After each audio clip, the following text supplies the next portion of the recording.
In many ways, an investment portfolio is like a garden. A garden needs the right combination of sunlight, moisture, and nutrients to grow. Using the right amount of fertilizer can help your plants bloom, but too much fertilizer can hinder your plants' growth and even kill them. Investors can think of growth stocks in this way too. Going overboard can be risky, and your returns could wither significantly if your stock picks falter. Each investor must decide how much fertilizer is right for their portfolio. With that said, let's look at some of the characteristics of growth stocks and what they say about how suitable they might be for various types of portfolios. First, growth stocks generally don't pay a dividend.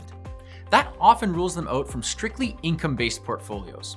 Second, growth stocks can be volatile and have a greater chance of ending up worthless compared to shares of more established companies.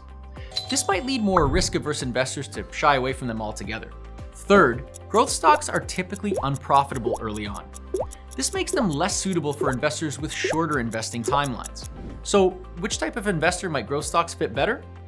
Usually it's those who are comfortable riding out volatile stock prices, accept the risk that their shares might end up worthless, and invest for the medium to long term. Now, let's say an investor decides they want growth stocks in their portfolio.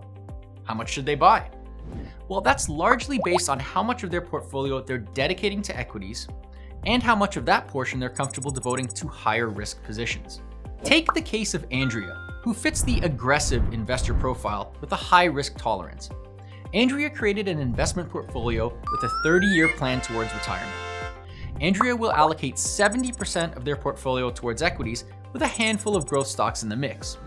These percentages will naturally fluctuate depending on how each investment performs. So it's important for Andrea to keep tabs on their portfolio every now and then. They can buy or sell individual investments as needed to keep their desired asset allocation intact. Think of it as watering the garden to keep the soil moist. Some areas that get more sunlight might need a little extra water from time to time, while more shaded areas might need less. And that's all there is to it. Now you won't get tangled in the weeds figuring out how growth stocks might fit into your portfolio.